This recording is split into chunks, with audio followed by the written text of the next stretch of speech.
isu mak tadi lah. Apa isu mak? Yang mak tengah, tapi semoga kita doakan bonda gembira. Korang jangan Ni berapa banyaknya orang nak jadi ejen kau ni, telefon mak ni. Dia kata nak jual beg lah, nak jual tu ha. Oh, boleh je. Macam-macam dengan kenangan. Oh, dia terus. Bonda kahwin nombor berapa? Bonda kahwin. Lain kali cerita. Tak boleh cerita. Saya tak naklah buka cerita yang bonda tak nak cerita. Sebab tu kalau korang tengok bila time live, korang tanya pasal bonda ke papa takkan ulas. Sebab bagi papa, bonda ni nampak je macam ni. Bila benda tu ada free record, bonda akan telefon balik. Apa kau cakap tu syukri? Kita tak tahu. Jadi bukan macam tu. Ataupun yang bukan dengan ni. Dah. Mak tak faham lah dah. Orang hantar dekat mak ni dah. Ada mak yang mana? Cuba kau tengokkan dah. Dia tak faham. Tapi dia kan, dah. Mak tak apa-apa nak faham lah dah. Kau tahu lah mak ni tak pandai. Cuba kau bukakan ni. Dia apa orang hantar kat mak ni? Itulah yang bawa dia.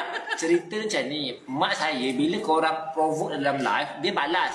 Tapi cara dia balas tu macam balas mak dengan anak.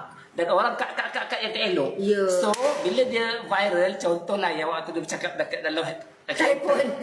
Lepas tu kan, yang telefon, yang orang terviral telefon, dia tahu dia viral. Lepas tu dia bercakap. Hello ya. Diam. Nanti viral ni. Okey, baik. Okay. You told me, you please lah. Tak, sebenarnya kau memang. Rezeki mak dulu ya. Aduh ya kan. Tak, Syukri, mak pakai handphone mak, dia cari mak tak dapat. Biasa tu. Murah rezeki. Syukri, mak kalau ada tanah orang jual durian, mak nak belilah. Kenapa? Mak suka tengok engkau. Ambillah ambil juga boleh. Bukan. Ada ladang tak orang nak jual kebun durian? Banyak. Ada berbual. Betul. Tak, sekarang kita cerita 30 kes sebab bergabung dengan bonda. Sebenarnya kan ramai yang nak papa share. Bonda ni sebenarnya tak nak buat TikTok. Dulu zaman bonda pakai purdah, kalau korang tahu, papa lah syaitannya. Yang bagi tahu kat bonda kenapa mau tengok pakai purdah. Waktu tu bisnes mak jujurnya lah. Terima kasih Syukri, mak rasa gembira. Yelah, saya lah syaitannya. Saya kata, mak tak apa dah, mak kena ke depan. Sebab waktu ketika itu mungkin kita tak tahu kenapa dan apa berlaku. Dan dia tak nak kedepankan diri. Dan waktu tu brand agak sedikit jatuh, kalau mak perasan kan. So saya waktu online lah, kita tak boleh nak adaptation dengan perkembangan semasa. Ya, dah waktu online dan mak pun tak nak ke depan ni waktu tu. Sebenarnya mak dah give up dalam dunia. Sebenarnya mak pakai purdah tu, mak dah tak nak niaga dah. Saya tahu sebab saya jumpa mak tu, saya suruh mak saya ke depan. Sebab saya beritahu kat mak saya, mak masih ada aura.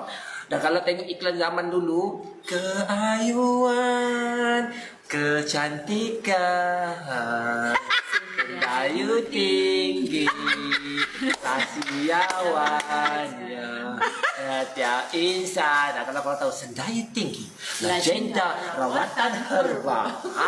Betul bonda keluar dekat kayu. Kalau kau ingat, wah, mega lah tu bonda So, saya selalu beritahu kat mak ada aura. Okey, bagi anda semua, jeruk mangga Syukri ni pada saya satu benda unik lah. Walaupun saya ni pandai saya lagi pandai pada Syukri tau. Sebenarnya Syukri ni bab makanan tak pandai mana pun.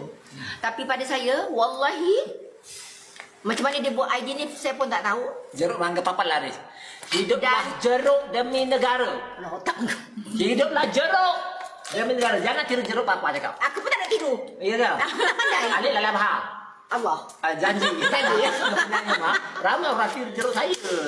Tadi saya sedih. Nanti rezeki yang asing. Gitu?